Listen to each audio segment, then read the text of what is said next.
અમરેલી જિલ્લાના સાવરકુંડલામાં કોંગ્રેસના નેતા અને પૂર્વ ધારાસભ્ય પ્રતાપ દુધાતના નેતૃત્વમાં ખેડૂતોના પ્રશ્નોને લઈને એક મોટા આંદોલનનો આરંભ થવા જઈ રહ્યો છે. ખેડૂતોની સમસ્યાઓ ખાસ કરીને ખાતરના ભાવમાં વધારો, 5 લાખની લોન ધિરાણ બાદ 2 લાખ રૂપિયા પરત કરવાની શરત અને કૃષિ સહાય પેકેજના ફોર્મ ન ખુલવાના મુદ્દે સરકાર સામે આક્રોશ વ્યક્ત કરવા માટે પ્રતાપ દુધાતે આંદોલનનું રણસીંગો ફૂંક્યું છે. મળતી માહિતી મુજબ આગામી તારીખ 6 ઓગસ્ટ 2025થી પ્રતાપ દુધાત ખેડૂતો સાથે મળીને સાવરકુંડલા નગરપાલિકા કચેરીની પ્રાંત કલેક્ટર કચેરી સુધી રેલીનું આયોજન કરશે અને આ રેલી દરમિયાન ખેડૂતોની માંગણીઓને લઈને સરકારને આવેદનપત્ર પાઠવવામાં આવશે. આ આંદોલનની જાહેરાત પ્રતાપ દુધાતે સોશિયલ મીડિયા દ્વારા કરી છે કે જેમાં તેમણે ખેડૂતોના હિત માટે સરકારની નીતિઓ સામે લડવાનો સંકલ્પ વ્યક્ત કર્યો છે.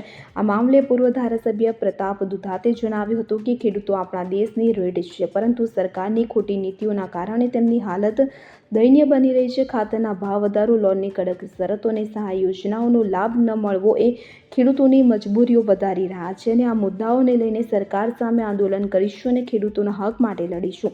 આ રેલી અને આવેદનપત્ર દ્વારા પ્રતાપ દુધાત અને કોંગ્રેસ પાર્ટી ખેડૂતોના પ્રશ્નોને સરકાર સુધી પહોંચાડવાનો પ્રયાસ કરશે. સાવરકુંડલાના ખેડૂતો આ આંદોલનમાં મોટી સંખ્યામાં જોડાવવાની તૈયારી કરી રહ્યા છે. આ આંદોલન ખેડૂતોના હકની લડાઈમાં એક મહત્વનું પગલું બની શકે છે.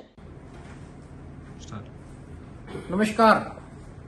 સાવરકુંડલા લીલિયાના ખેડૂતો વિવિધ પ્રશ્નોથી મૂંઝવતી વાતો માટે,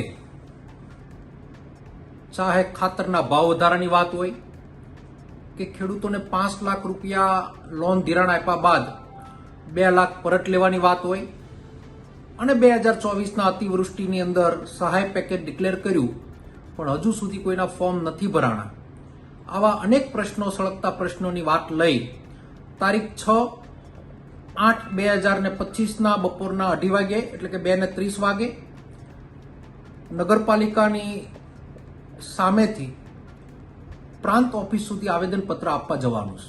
માટે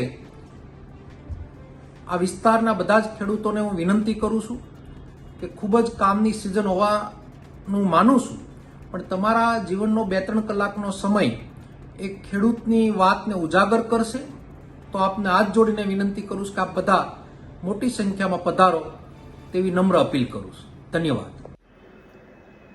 બ્યુરો રિપોર્ટ, ખબર ગુજરાત લાઈવ.